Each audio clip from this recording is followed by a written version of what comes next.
Welcome, dear listener, to another quiet journey through the pages of time. Tonight, we drift into the warm embrace of a land where flamenco echoes through cobblestone streets, where ancient castles sleep beneath golden skies, and where empires once rose and fell like the tides. This is Spain, a country of deep soul and vibrant spirit, of layered histories and enduring beauty. From the stone steps of Roman amphitheaters to the distant whispers of Moorish courts, Spain's story is one of resilience, reinvention, and rhythm. So let your eyes grow heavy, your breath slow and steady, as we begin our gentle passage through the timeless tale of Spain.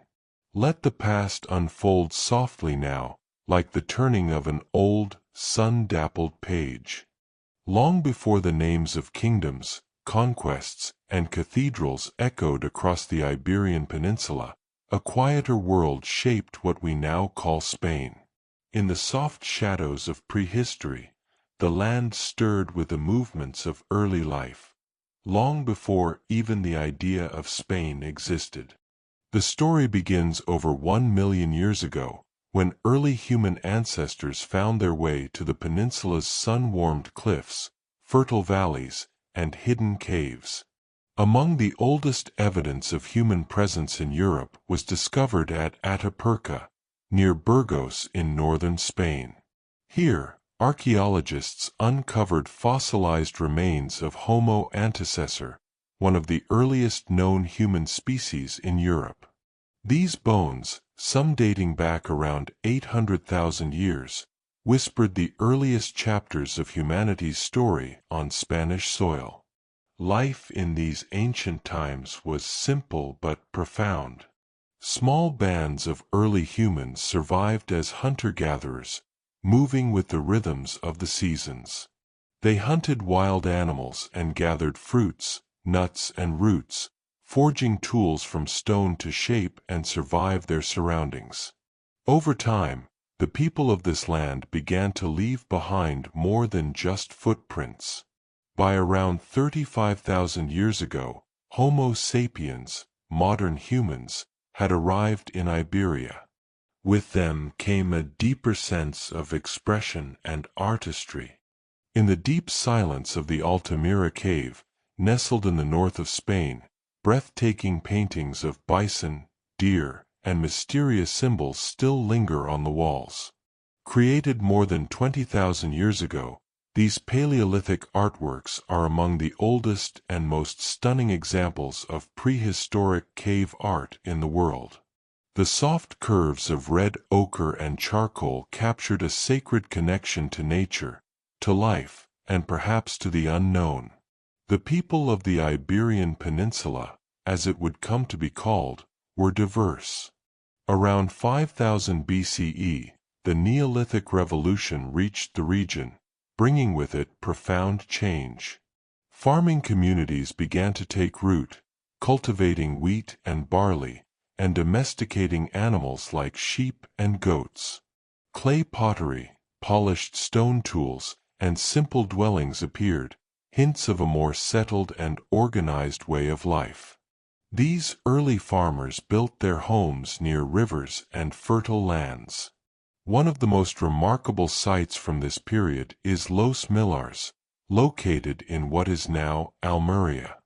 Dating to around 3200 BCE, it was a fortified settlement complete with stone walls and towers, an early sign of community planning and social hierarchy. Nearby, circular tombs built from slabs of stone stood as monuments to the dead, suggesting a belief in life beyond this one. As centuries passed, cultures flourished across the peninsula. Around 2200 BCE, the mysterious El Arger civilization emerged in southeastern Spain. They developed advanced metallurgy, forging weapons and ornaments from bronze, and established one of the earliest urbanized societies in Western Europe. Their carefully built houses and standardized pottery hinted at growing trade and complexity. Further north and west, Distinct cultures such as the Celts and Iberians took root. While the Celts, originating from Central Europe, brought their languages and traditions to the lush forests of the northwest, the Iberians, believed to be native or long-settled peoples, occupied the Mediterranean coast. The two cultures coexisted with unique styles, beliefs, and social structures. Iberian cities like Tartessos became known for wealth and trade, while Celtic hill forts, castros, dotted the highlands, offering protection and views of the wide valleys below.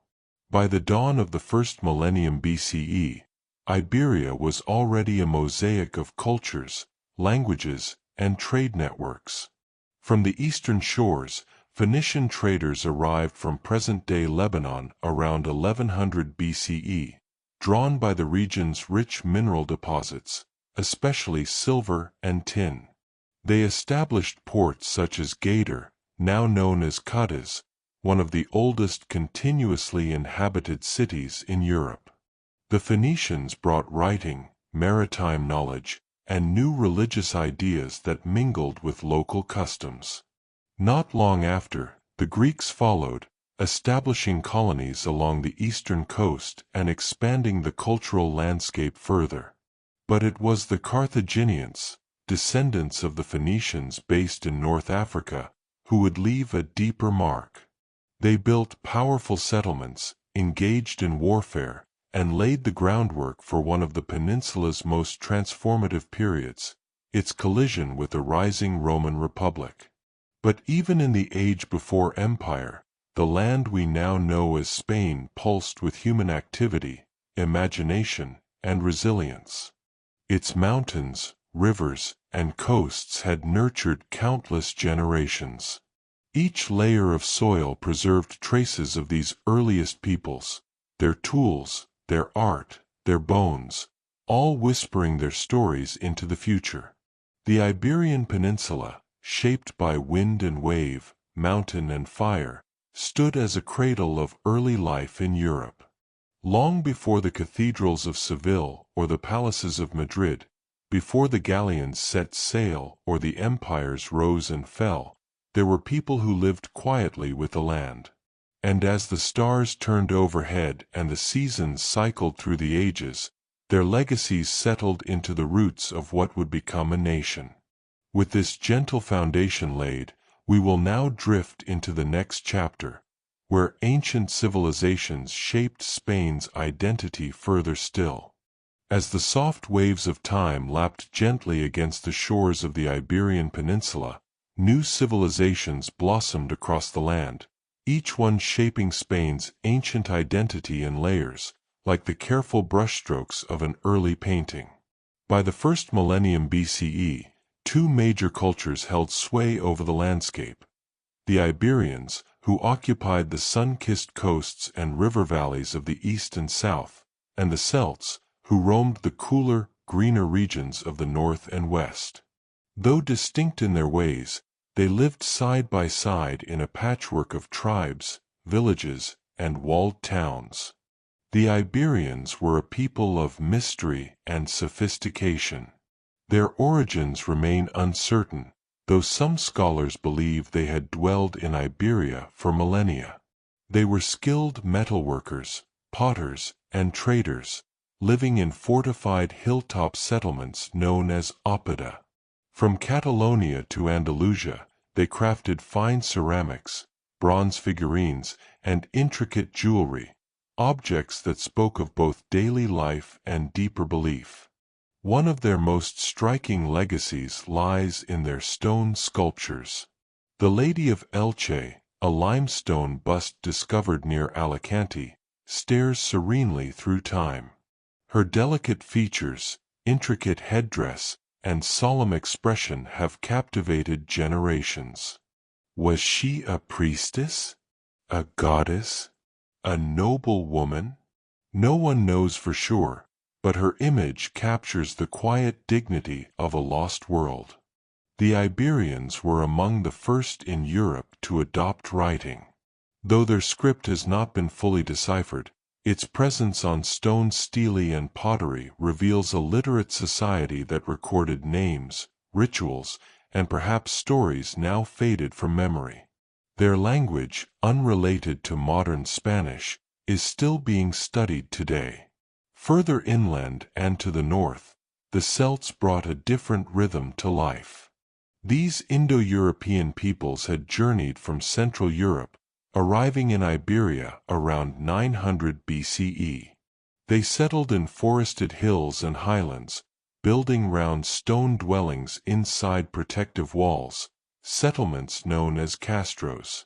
Their societies were tribal and warrior-based, but also deeply spiritual, with nature playing a central role in their beliefs. The Celtiberians, a fusion of Celtic and Iberian cultures, emerged in the heartland of Spain. In places like Numancia and Sajida, they lived in resilient communities that would later become famous for their fierce resistance against foreign rule. They fought bravely, with double-edged swords known as falcatas, symbols of both honor and independence. In the far south, along the banks of the Guadalquivir River, another early civilization rose, the Tartessians. Flourishing between the 9th and 6th centuries BCE, they are often considered Spain's first recognizable state. Tartessos was a kingdom of wealth and mystery, known for its silver mines, advanced metallurgy, and peaceful trading with seafaring visitors. Greek historians like Herodotus wrote of Tartessos as a place of kings, including one named Arganthonios, who was said to have ruled for over 80 years and welcomed Greek sailors with warmth. Though the city of Tartessos has never been definitively located, legends and archaeological finds, including inscribed plaques, gold hoards, and complex tombs, keep its story alive. By 800 BCE, the Iberian Peninsula had become a crossroads of commerce and culture. Phoenician traders from the eastern Mediterranean had established bustling ports along the southern coast. They brought with them not just goods, like glass, dyes, and textiles, but also ideas, alphabets, and deities. The Phoenicians founded Gadir, today's Cadiz, and Malacca, modern Malaga. These early cities bustled with activity as ships came and went, exchanging goods like salt fish, wine, and metals. The influence of the Phoenicians extended inland, where they mingled with Iberian communities and introduced elements of urban planning and writing. By the 6th century BCE, Greek colonists began arriving as well. They settled along the northeastern shores, founding cities such as Emporion, now Empúries, in Catalonia. These settlements became gateways for art, philosophy, and the cultural treasures of the Aegean world. The Greeks traded ceramics and olive oil, and in return took home Iberian silver, tin, and agricultural goods. And then came the Carthaginians, heirs to the Phoenician legacy. Based in North Africa in the powerful city of Carthage, they expanded their influence into southern Spain, establishing new colonies and military outposts. Cities like Carthago Nova, modern Cartagena, grew into major centers of administration and trade. Under Carthaginian rule, Spain became a rich prize. Its mines supplied metals for armies and coinage, its farms yielded grain and wine, and its people were drafted into foreign wars. The famed Carthaginian general Hannibal Barca, one of history's greatest military minds, launched his legendary campaign against Rome from Spanish soil, leading his army, including war elephants, across the Alps.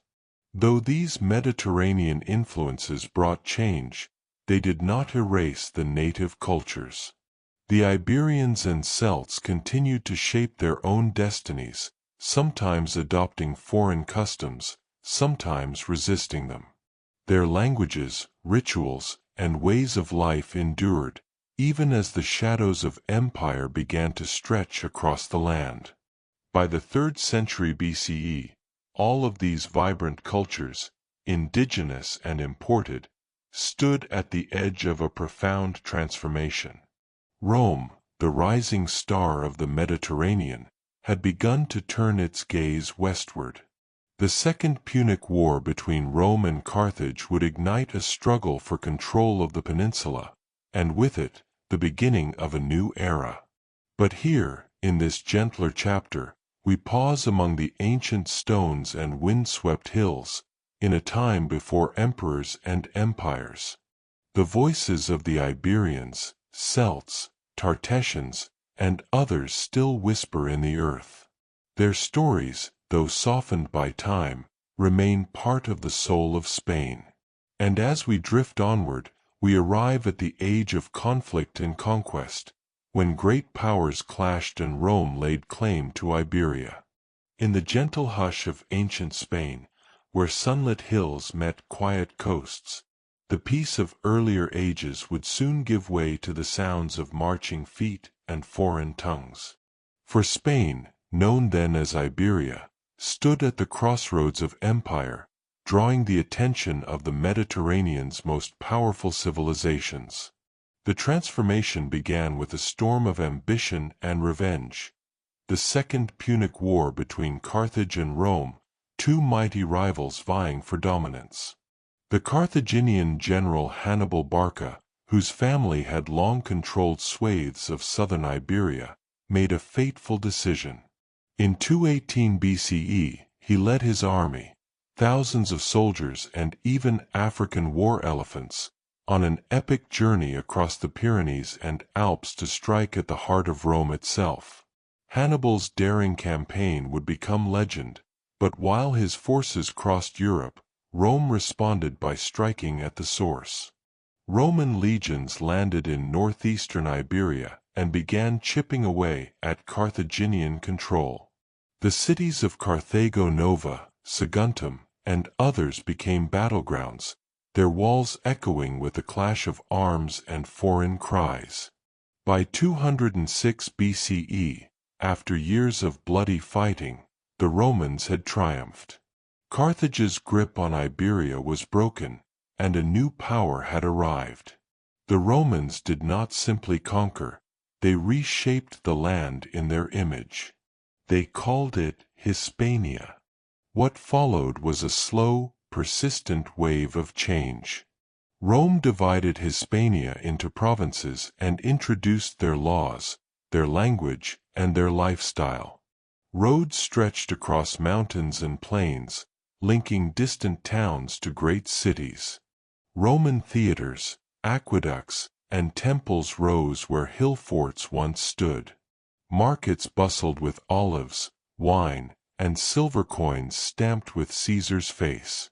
But the conquest was not without resistance. Many native peoples, especially the Celtiberians in central Spain and the Lusitanians in the west, refused to bow to Roman rule. For decades, these proud warriors waged guerrilla warfare from mountain strongholds and forest hideouts. One of the most celebrated figures of this time was Viriathus, a Lusitanian shepherd turned general who led a tenacious revolt against Rome in the 2nd century BCE. With cunning and courage, he defeated Roman armies again and again, becoming a symbol of Iberian defiance.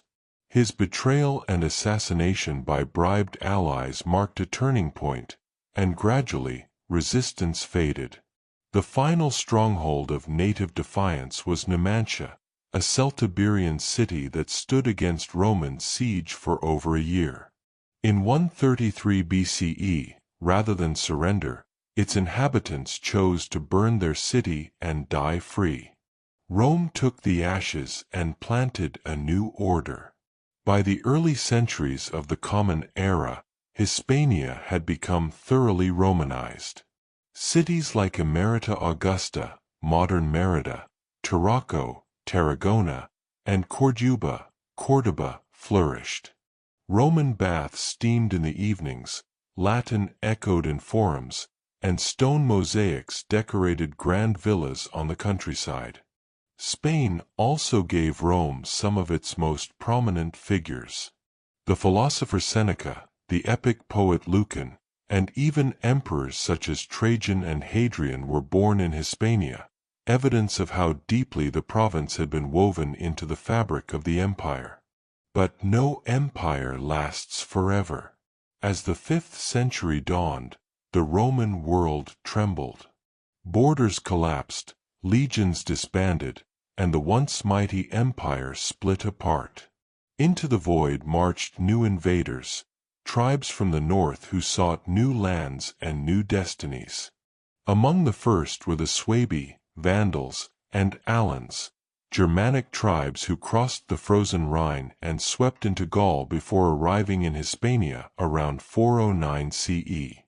Their arrival brought chaos, as they carved out small kingdoms in the Roman shadow. The Suebi settled in the northwest, the Vandals passed into North Africa, and the Alans scattered. But the most enduring of these newcomers were the Visigoths. Originally from the Danube region, the Visigoths had long danced on the edge of the Roman world. In 410 CE, they famously sacked Rome under their king Alaric.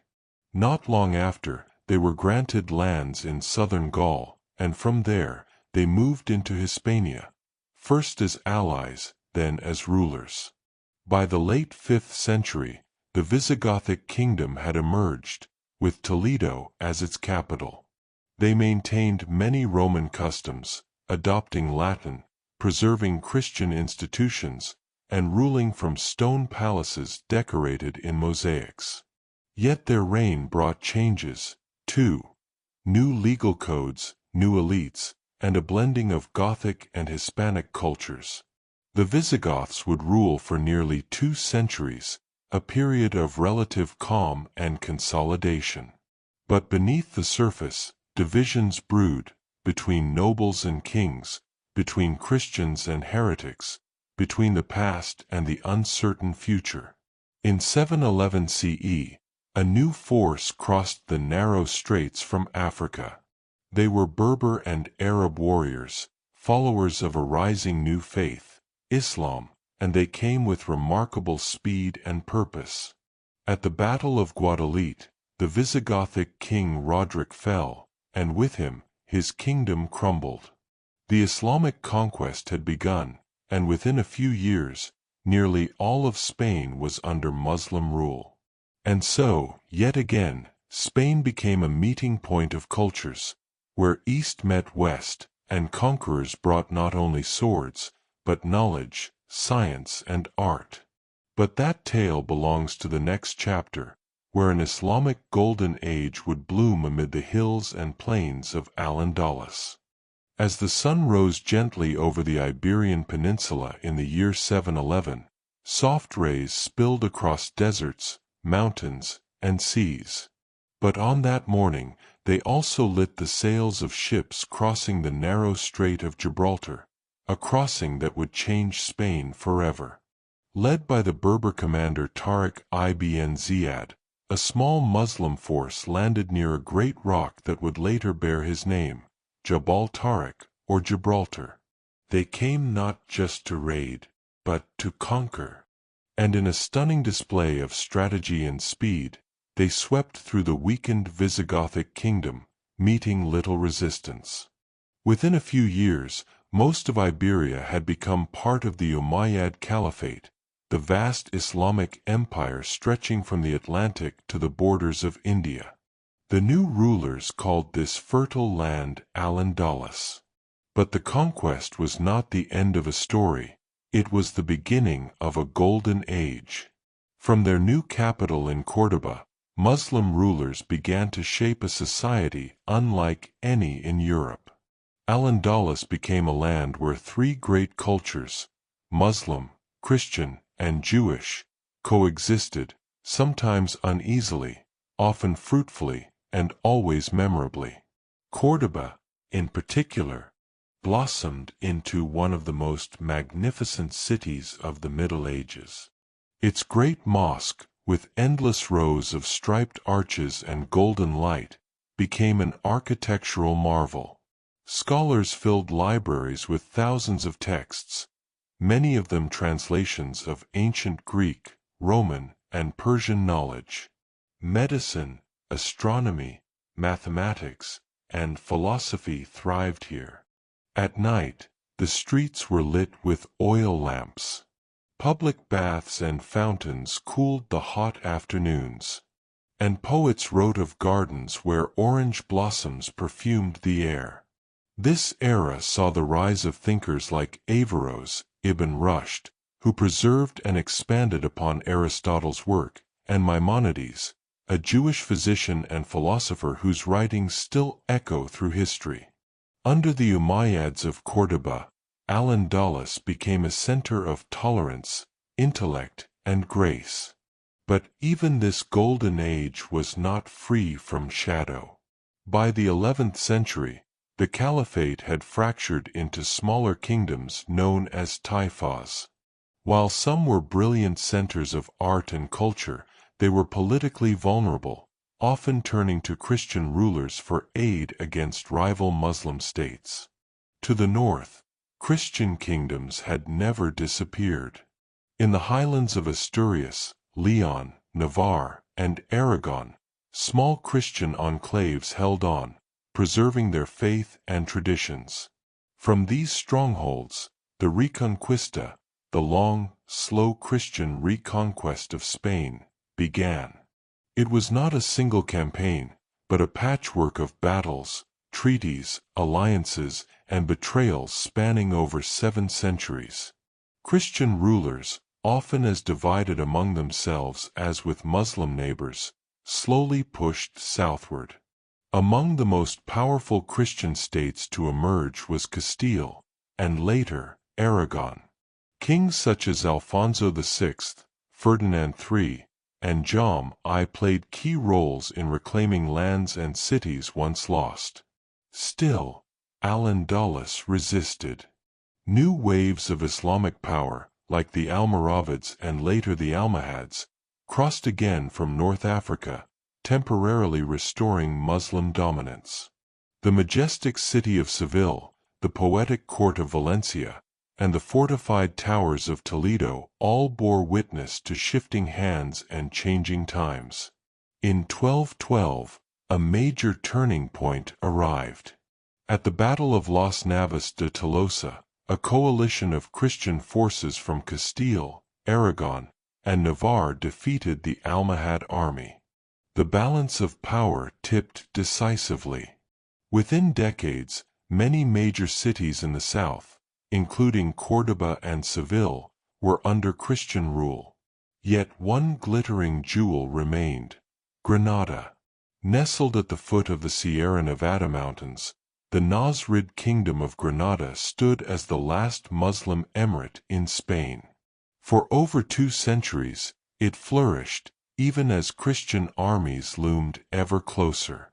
Its Alhambra palace, with delicate arabesques, flowing fountains, and heavenly courtyards, became a testament to beauty in the face of encroaching dusk. Granada survived through diplomacy, tribute, and clever alliances. But its fate was sealed by a marriage.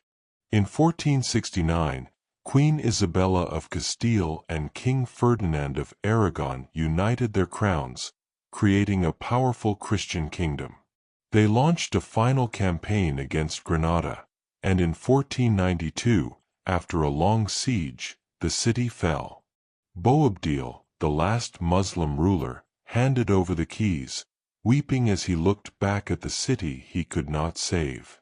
The Reconquista was complete. But 1492 was more than an end, it was a beginning. That same year, Ferdinand and Isabella sponsored a Genoese navigator named Christopher Columbus, whose voyage would open an entirely new chapter for Spain and the world. With Granada conquered and the New World on the horizon, Spain was poised to become an empire that would stretch across oceans, bringing wealth, conflict, and transformation. For now, though, as night settles over the Alhambra's carved archways and quiet courtyards, we pause to remember a time when Spain was not one people, but many, when its lands echoed with the calls of church bells and the evening adhan, when knowledge passed through candlelit rooms in Arabic, Latin, and Hebrew, and when empires did not just conquer, but also create. In the stillness that followed the fall of Granada in 1492, Spain stood united at last, or so it seemed. But beneath the banners of Castile and Aragon, and the gilded thrones of Ferdinand and Isabella, there were voices, soft at first, then rising, voices that did not fit the new vision of a singular Catholic Spain. The grandeur of victory brought both pride and fear. The Catholic monarchs believed they had a sacred duty to forge a land where no other faith or loyalty would stand beside their own. And so, almost immediately after Granada's fall, they turned their gaze inward, not toward invading armies, but toward their own people. The Spanish Inquisition, established in 1478, now grew more powerful. It was not the first institution of its kind in Europe, but it became the most infamous.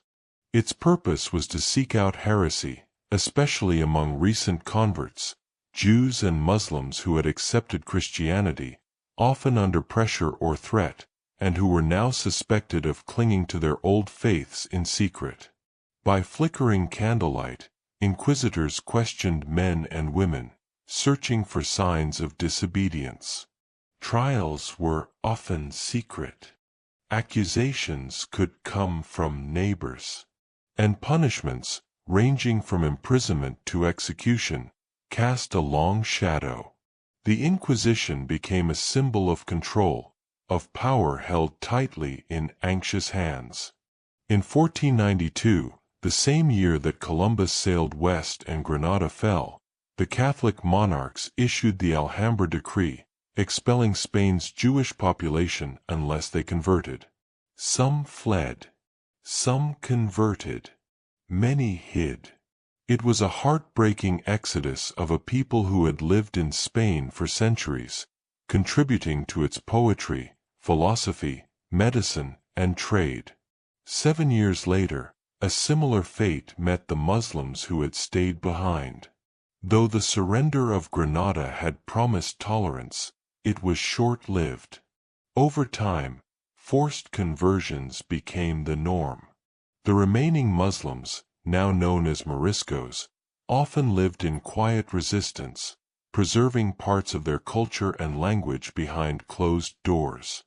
But culture cannot be entirely silenced. In kitchens, old recipes still simmered.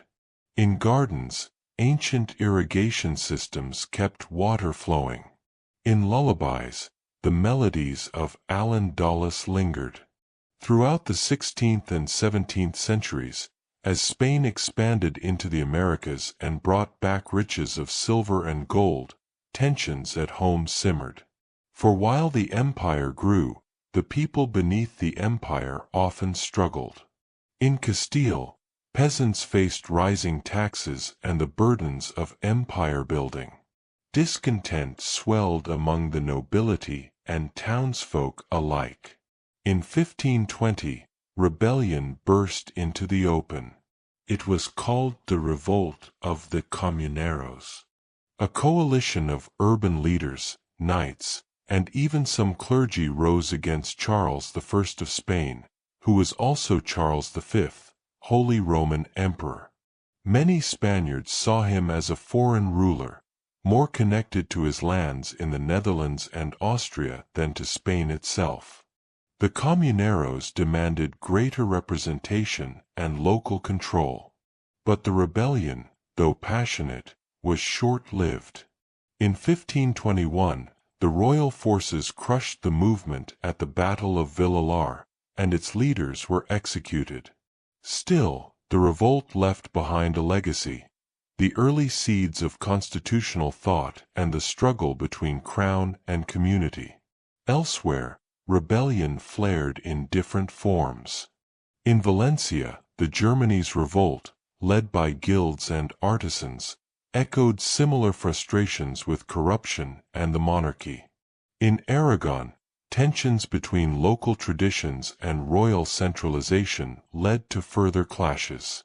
And in Catalonia, resistance would become a centuries-long theme, as the region sought to protect its language, laws, and identity. But the most haunting rebellions were those rooted in faith. The Moriscos, converted Muslims now living under Christian rule, faced increasing suspicion. In secret, many still spoke Arabic, practiced old customs, and whispered prayers in the dark. The crown, fearing treachery and rebellion, issued edicts banning Islamic dress, language, and traditions. By the early 1600s, unrest grew. The Alpujarras Rebellion of 1568 was a desperate cry for dignity, as thousands of Moriscos in the mountainous south rose up against their oppression. Though it was eventually crushed, it triggered a final, devastating decree. In 1609, under King Philip III, Spain ordered the expulsion of the Moriscos, hundreds of thousands of people, many of whom had lived in Spain for generations. Entire towns emptied, fields went untilled, and a deep wound was carved into the land's soul. Rebellion, in Spain, often wore different masks. Sometimes it spoke in swords, other times in songs. But it always carried a yearning for justice, for belonging, for the right to exist without fear. Even the arts whispered resistance. In the 17th century, as Spain's imperial might began to wane, painters like Diego Velázquez captured court life with subtle honesty. His works, though celebrated by kings, often held quiet truths of servants, dwarfs, and overlooked figures placed front and center. Literature, too, offered gentle protest. Miguel de Cervantes, in his novel Don Quixote, portrayed a world tilting between dreams and despair, between honor and absurdity.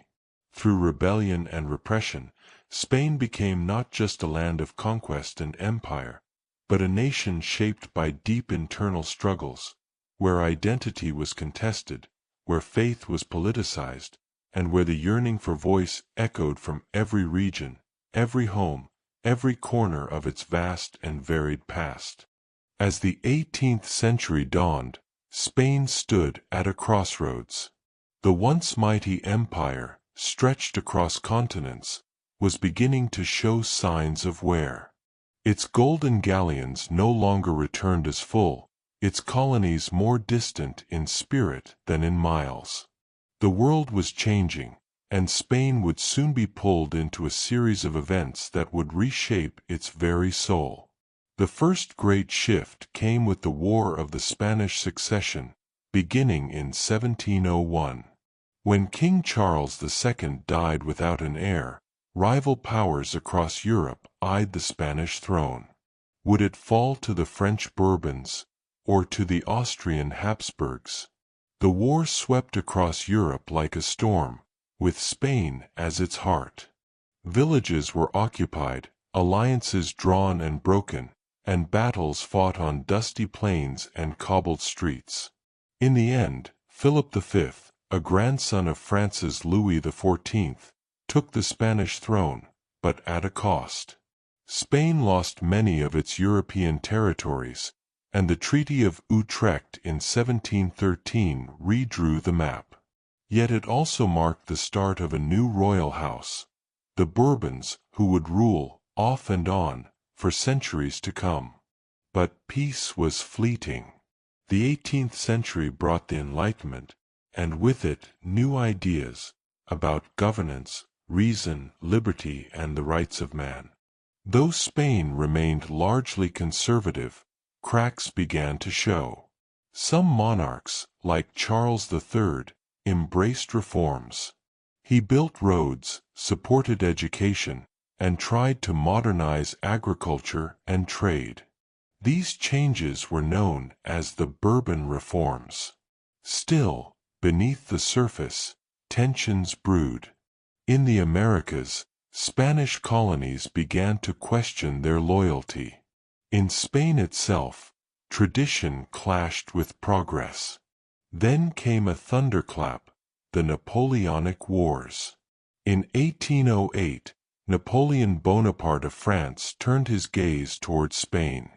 Under the guise of alliance, he marched troops across Spanish soil, then seized power outright. King Charles IV was forced to abdicate, and Napoleon placed his brother Joseph Bonaparte on the Spanish throne. The Spanish people, shocked and enraged, rose up in what became known as the Peninsular War. It was not just a war of armies, it was a war of towns, of farmers, of priests and peasants who took up arms in guerrilla warfare. The resistance was fierce and widespread. Cities like Zaragoza endured brutal sieges. Entire regions became battlegrounds. Though Britain sent aid, it was the Spanish people, ragged, resilient, who held the line.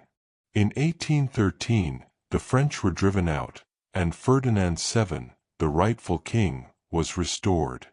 But the damage had been done. The war left Spain devastated. Its economy was in ruins. Its monarchy weakened. And perhaps most profoundly, the colonies in the Americas saw the turmoil as a sign. Spain was no longer unshakable. From Mexico to Argentina, revolutions broke out. By the 1820s, Spain had lost nearly all of its vast overseas empire. The age of empire was over. What followed was a century of deep uncertainty. Spain wavered between liberalism and absolutism, monarchy and republic. The Carlist Wars, beginning in the 1830s, saw royalist factions battling for control. They were more than family squabbles, they were ideological clashes between old and new, tradition and reform. There were brief glimmers of progress. In 1868, a peaceful revolution known as La Gloriosa overthrew Queen Isabella II. A short-lived republic followed. But Spain struggled to find its footing. Then, at the close of the 19th century, came another turning point, the Spanish-American War. In 1898, after tensions with the United States over its colony in Cuba, war broke out. Spain's once proud navy was quickly defeated, and the nation lost Cuba, Puerto Rico, Guam, and the Philippines. It was a national humiliation, one that came to be known simply as El Disaster del 98. It marked the final collapse of Spain's global empire and forced the country to reckon with its identity. In the ashes, a new generation emerged, the generation of 98, writers, poets, and philosophers who questioned everything. Who were we, they asked. What did it mean to be Spanish in a world no longer defined by conquest? As the 20th century dawned, hope stirred once more. New labor movements, feminist voices, and artistic revolutions blossomed. Pablo Picasso, Federico Garcia Lorca, and Salvador Dali all emerged during this time, exploring surrealism, modernism, and new expressions of the human spirit. Their works reflected a country wrestling with the past, but dreaming of the future. But peace would not last. By 1931, the Spanish monarchy was deposed once more, and the Second Spanish Republic was declared. A new constitution promised civil liberties, land reform, and secularism. Yet deep divisions remained, between left and right, church and state, rural and urban. These tensions would soon explode into tragedy. The Spanish Civil War, which erupted in 1936, would become one of the most painful turning points in the nation's history, and a chapter we'll explore in greater depth in the next segment. But even amid these upheavals, through loss, revolution, and change. Spain's journey was one of persistence. A country once defined by conquest began to search inward, not for more land, but for meaning, healing, and a sense of unity that had long eluded it. Like the olive trees that stood rooted through storms and sun, Spain endured. As the tides of history rose and fell around them, the people of Spain kept to their rhythms. They tilled the soil beneath ochre skies, carried water through narrow alleys, and sang songs that echoed across the hills. While monarchs declared wars and empires crumbled, it was these quiet souls, the many over the few, who truly held Spain together. From the sunlit plains of La Mancha to the cool green hills of Galicia, life in Spain was shaped by the land. Each region had its own traditions, its own dialects, its own heartbeat.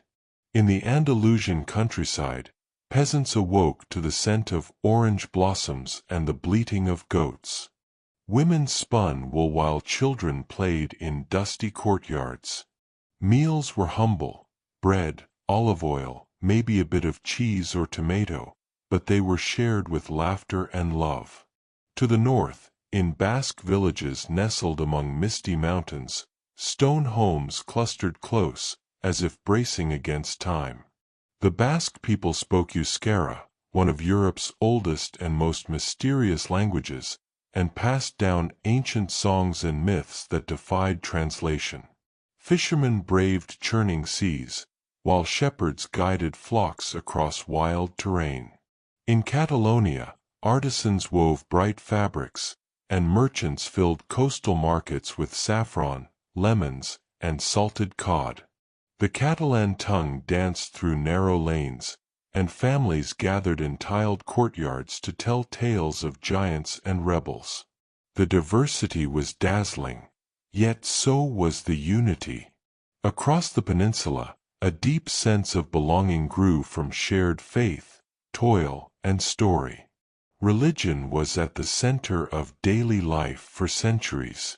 Catholicism reached into every village and home, from towering Gothic cathedrals to tiny hilltop chapels.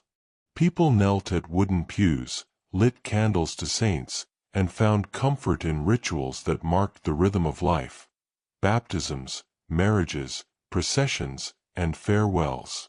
Yet spirituality was not just practiced in churches. It flowed through flamenco in Seville, where dancers stomped and spun beneath lantern light. It echoed in the coiling notes of the Spanish guitar, in the poetry of sorrow and celebration. Flamenco, especially, carried the voices of the marginalized, most notably the Roma people, often called Gitanos. Their music told of love, exile, resistance.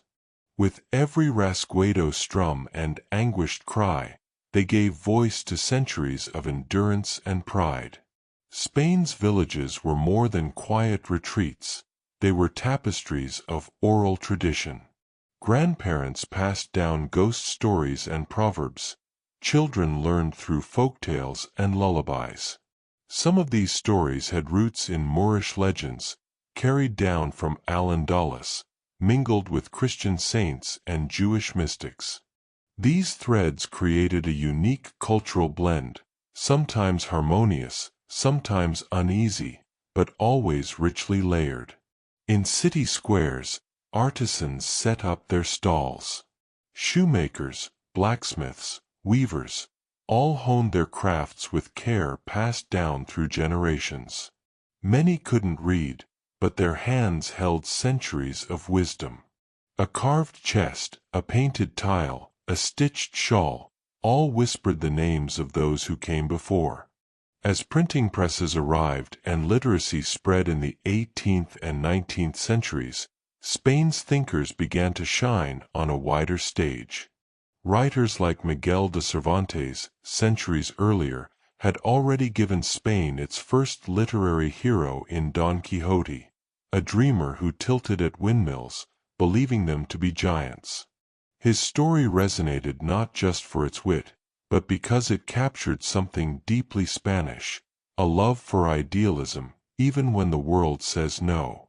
Later, poets like Antonio Machado wrote of memory and sorrow, of the land and of time, in language as gentle as rainfall. He spoke for a people who endured quietly, who mourned not in uproar but in verse. The rise of women's voices brought new perspectives. Though long confined to traditional roles, women in Spain sang lullabies that became oral epics, cooked dishes that told migration stories, and eventually began to write, teach, and agitate for change. By the 20th century, women like Clara Campoamor and Emilia Pardo Bazán championed education and suffrage. Their work rippled across society, opening space for new dreams. Spanish life was often harsh. Famines, diseases, and economic hardship tested families again and again. Yet through all of it, the people found ways to celebrate. Festivals lit up villages with fireworks, dancing, and parades. Semana Santa, the Holy Week before Easter, brought processions so solemn and moving they seemed to stop time. In markets, friends greeted each other with warm embraces. In taverns, old men played dominoes. In homes, families gathered around the hearth. Whether under Moorish arches or Roman roofs, people lived with deep pride in place and tradition. And while politics shifted, the land endured. It held olive groves twisted by time, aqueducts left by Rome, and trails once walked by pilgrims and poets. The people, too, endured, adapting, remembering, dreaming. In the quiet between wars and kings, it is their voices we hear. In lullabies, in laughter, in long walks beneath the Spanish sun. They are the soul of Spain. As the 20th century dawned, Spain stood at a crossroads, an ancient land torn between tradition and transformation. The quiet rhythms of rural life still pulsed in its hills and villages, but the winds of change were gathering, stirring questions about identity, power, and the shape of the future. Tensions simmered beneath the surface. Industrialization had begun to ripple through cities like Barcelona and Bilbao, drawing workers into factories and shipyards. There, they toiled long hours under hard conditions, giving rise to labor movements and cries for reform. At the same time, the countryside, home to most of Spain's population, remained locked in old hierarchies, with landless peasants working fields they could never own. Social inequality deepened. Ideologies clashed. Monarchists, republicans, anarchists, socialists, and nationalists all imagined different Spains. Each group longed for a better future, but their visions collided. In 1931, the monarchy fell, and the Second Spanish Republic was born. Hopes soared. Reforms were promised: land redistribution, secular education, women's rights. For a moment, it seemed Spain might walk a new, inclusive path. But the Republic's years were marked by unrest and violence. Political assassinations, strikes, and deep polarization fractured the nation. In 1936, Spain was thrust into one of the most devastating chapters in its history: the Spanish Civil War. It was not just a war of armies, it was a war of neighbors, families, and ideals. On one side stood the Republicans, a coalition of leftists, anarchists, and reformists. On the other, the nationalists, led by General Francisco Franco, backed by conservative forces, monarchists, and eventually fascist regimes in Germany and Italy. Spain became a battleground not only for its own soul, but for the ideological struggles of the world. Cities were bombed. Villages were torn apart. Fields became graves. The bombing of Guernica, a small Basque town, became a symbol of the war's horror. Planes rained fire on civilians, and the aftermath was immortalized by Pablo Picasso in his haunting black-and-white painting. It captured agony, fear, and silence, feelings shared across the country. By 1939, Franco's forces had won. The Republic was crushed. Franco would rule Spain for the next 36 years. Under Franco's dictatorship, Spain became a land of censorship, repression, and control. Political opponents were jailed or killed. Regional identities, like those of the Catalans, Basques, and Galicians, were suppressed. Their languages were banned from schools, their cultures pushed underground. Life became quieter, outwardly calm, inwardly constrained. And yet, people still found ways to endure. Families whispered old songs behind closed doors. Writers used metaphor and fable to speak truth without speaking plainly. Artists painted in symbols. The people, as they always had, adapted with quiet resilience. For many, daily life was a careful balance of survival and hope. But change was slowly stirring. By the 1960s, Spain's economy began to open. Tourists flocked to its sunny coasts. Foreign investment poured in. New jobs emerged in cities. A middle class began to take shape. Education expanded. The country began to shift, even if the government remained rigid. When Franco died in 1975, there was uncertainty. Would Spain descend into chaos once more, or could it find a way forward? To the surprise of many, the nation chose reconciliation. Franco had named Juan Carlos I as his successor, expecting a continuation of authoritarian rule. But the young king, against expectations, guided Spain toward democracy. A new constitution was written in 1978. It established Spain as a parliamentary monarchy and guaranteed freedoms of speech, religion, and regional identity. The Basque and Catalan languages returned to schools and public life. Women gained full equality under the law. Political parties were legalized. The people voted. It wasn't an easy transition. There were bumps and threats, including an attempted military coup in 1981. But the people stood firm.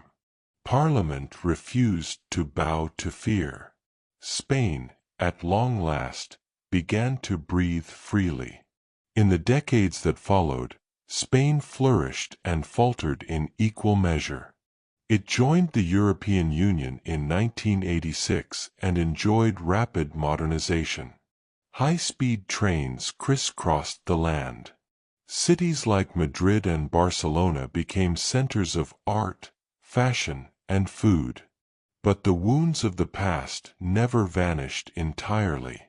Some families still searched for loved ones lost during the Civil War. Historians began unearthing the truths long buried in silence.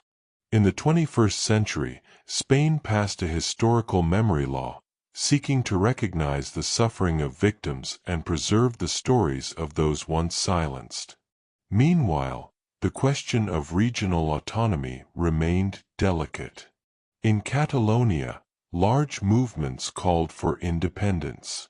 In the Basque Country, separatist tensions simmered for years, at times erupting into violence. But gradually, dialogue replaced division. Economic challenges came too, most notably the 2008 global crisis, which hit Spain hard. Youth unemployment soared, protests filled plazas, and many questioned the path forward. Yet through it all, Spain's people continued to raise their voices, not in anger, but in conversation, in art, in shared memory. They demanded justice not with vengeance, but with purpose. They remembered what came before, and chose not to repeat it. Spain today is a land of light and layers. From the sun-drenched beaches of the Costa del Sol to the green, misty hills of Galicia, the country offers a spectrum of landscapes as varied as its history.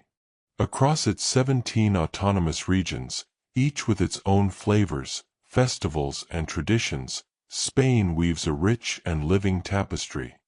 Complex, yet beautifully interconnected. In the quiet dawn, the olive groves of Andalusia shimmer with dew. Farmers tend to the trees just as their ancestors did, the scent of earth and oil hanging sweetly in the morning air. In these sunlit fields, the rhythm of life moves slowly, thoughtfully, with respect for time. To the north, the Pyrenees mountains rise like silent sentinels. Snow dusts their peaks, even as valleys bloom with wildflowers in spring. Small villages perch on cliffsides, where stone houses and winding roads remind visitors that the past still walks alongside the present. And in the northeast, Catalonia pulses with a distinct pride. In Barcelona, Antoni Gaudi's surreal architecture graces the skyline. The Sagrada Familia, still unfinished after more than a century, stretches toward the heavens with dreamlike elegance, a reminder that beauty doesn't rush, it unfolds. Spain's cities are living museums and vibrant marketplaces. In Madrid, wide boulevards lead to royal palaces, bustling tapas bars, and the world-class Prado Museum, where Goya and Velázquez quietly watch over generations. Yet just as easily, one might find a street musician playing a melancholic tune beneath the orange trees in Retiro Park, the notes drifting like soft wind through leaves. Seville, with its flamenco rhythms, golden sunlight, and horse-drawn carriages, feels like a poem in motion. By twilight, the city glows in warm hues as the strains of a guitar echo down ancient alleyways. Dancers stamp and swirl in time with their ancestors, channeling sorrow, joy, and fire through every movement. In Valencia, oranges ripen on trees lining city streets, and the futuristic curves of the City of Arts and Sciences reflect in turquoise water. The old and new meet gently here, neither overshadowing the other. And then there is Bilbao, once an industrial hub, now transformed into a cultural beacon with the shining, sculptural curves of the Guggenheim Museum. It is here that the Basque country proudly displays its art, language, and culinary brilliance. Spain speaks in many tongues. While Spanish, or Castilian, remains the official national language, regional languages such as Catalan, Basque, and Galician are celebrated and protected. Children grow up bilingual or trilingual, learning both the language of their nation and the voice of their homeland. Food, as always, is a love language. From rich paellas in Valencia, to salty jamón ibérico in Extremadura, to the playful elegance of pinchos in the Basque bars, Spain's cuisine reflects the land itself, earthy, generous, full of soul. Meals are lingered over, shared among family and friends, paired with stories and laughter that stretch into the night. Despite modern challenges, Spain remains a deeply social nation. The streets come alive each evening with the paseo, the gentle evening walk. Elders sit on benches, children chase soccer balls in courtyards, and cafes hum with conversations. Even in the age of smartphones and fast-paced lives, there is still time in Spain, for connection, for community, for being present. Festivals, too, continue to mark the seasons. In Pamplona, the running of the bulls draws daring runners and curious crowds. In Bunal, the chaotic joy of La Tomatina fills the air with ripe red tomatoes. And in towns large and small, ancient traditions are revived each year. Saints are honored, candles are lit, and drums echo into starry skies. Spain is also a leader in renewable energy, with vast wind farms spinning across plateaus and solar arrays soaking up the Mediterranean sun. Cities experiment with sustainability, and rural communities find new ways to thrive while protecting old ways of life. But perhaps the truest spirit of Spain is not in its monuments or movements, but in its people. They are resilient, warm, and full of quiet pride. A grandmother making churros for her grandchildren in a small-town kitchen. A university student reciting poetry at an open mic in Madrid. A shepherd guiding his flock through high mountain passes, alone but never lonely. A flamenco singer closing her eyes before the first note. Each moment, soft, sincere, and real. Spain today is not without friction. Political debates flare, and economic disparities remain. But there is a maturity in how the nation now holds these complexities. There is space for dialogue, for memory, for growth. It is a country still healing and still dancing. A country that knows how to mourn and how to celebrate. That remembers its past not to be burdened by it, but to move forward more wisely. As the sun sets on Spain's long and storied past, a soft light gathers on the horizon. The future here is not rushed. It does not burst forth in thunderous strides. Instead, it arrives as the dawn does, slowly, warmly, with a gentle promise. Spain's hopes for tomorrow are woven from many threads: tradition and innovation, reflection and ambition, memory and imagination. In classrooms across the country, children learn about Cervantes and climate science in the same day. They speak in Spanish, Catalan, Basque, and Galician, each language a bridge to a different identity, each voice valued. These young minds grow up with roots in ancient soil and eyes on distant stars. There is hope in their curiosity, in their laughter, in the way they play beneath Moorish arches or beside Roman aqueducts, unaware that they stand atop thousands of years. Spain's educational reforms continue to emphasize inclusion and critical thinking. Rural communities work to keep their schools alive, while cities experiment with new forms of learning, digital tools blended with hands-on heritage. In quiet libraries and lively debate halls, the seeds of future change are already being sown. There is also hope in healing. Spain continues to reckon with the deep wounds of its civil war and dictatorship. Though not all questions have answers, and not all scars are easy to touch, the nation walks forward with a shared understanding that remembrance must be part of reconciliation. New generations are listening more closely, asking, caring, choosing transparency and truth over silence. Cultural preservation has become an act of renewal. Rather than leaving history in dusty corners, Spain embraces it anew, restoring ancient synagogues, protecting Roman ruins, and digitizing medieval manuscripts.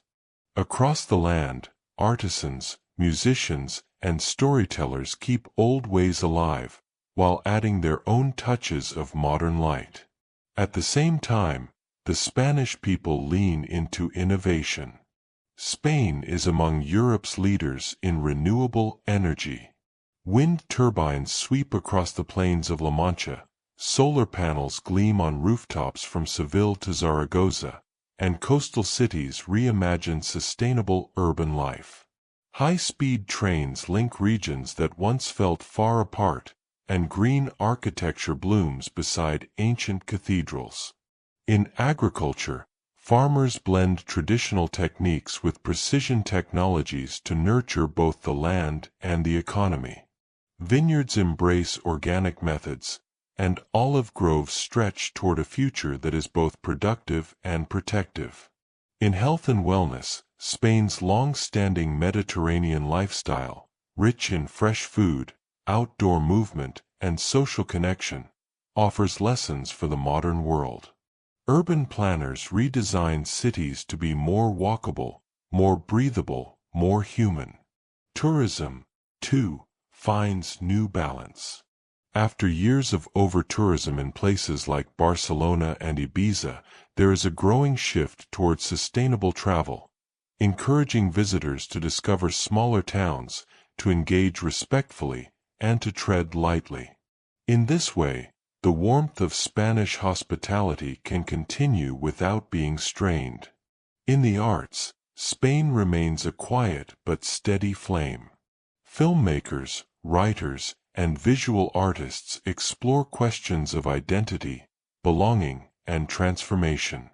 Their work honors both heritage and experimentation, like a flamenco dancer who pauses mid-step, not to stop, but to listen, to feel the rhythm more deeply before continuing. Politically, the path ahead is not without complexity. Regional autonomy, immigration, climate policy, and generational divides all spark passionate discussion. Yet within these debates lies a deeper testament that the people care, that voices matter, that the Spanish spirit still holds room for passion, for progress, and for patience. And perhaps above all, there is hope in how Spain dreams. Not in grand speeches or towering visions, but in the everyday gestures. A young couple planting a fig tree in their garden. An elder teaching a grandchild how to knead dough the way her mother once did. A mayor in a small town organizing a local festival, not to attract tourists, but simply to celebrate together.